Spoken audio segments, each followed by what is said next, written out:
আসসালামু আলাইকুম, সবাই কেমন আছেন?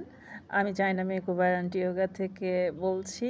আজকে একটা রিবন্ডিং এসেছিল একটা আপুর। আপনারা দেখতে পাচ্ছেন, দেখেন কেমন কালার হেয়ার। আমি প্রথমটা দিয়ে দেখাতে পারিনি, আমি শ্যাম্পু কন্ডিশন করার পরে আমি ভিডিওটা করলাম, মনে ছিল না আগে।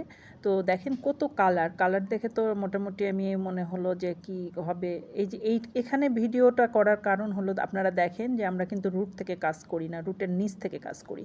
যদি রুটের নিচ থেকে কাজ করি আমরা, সেজন্য আমাদের চুল ঝরার কোনো রকম ওয়ে নাই। আপনারা কখনোই ভাববেন না যে চুল ঝরে যায় রিবন্ডিং করলে। সরি, এটা তো shine bond treatment. Shine bond করলে বা রিবন্ডিং করলে আমার চুল ঝরে যাবে। আমরা শাইন বন্ড করাই, রিবন্ডিং করাই, বোটক্স করাই এবং ক্যারোটিন করাই, সবগুলোই হয় আমাদের এখানে।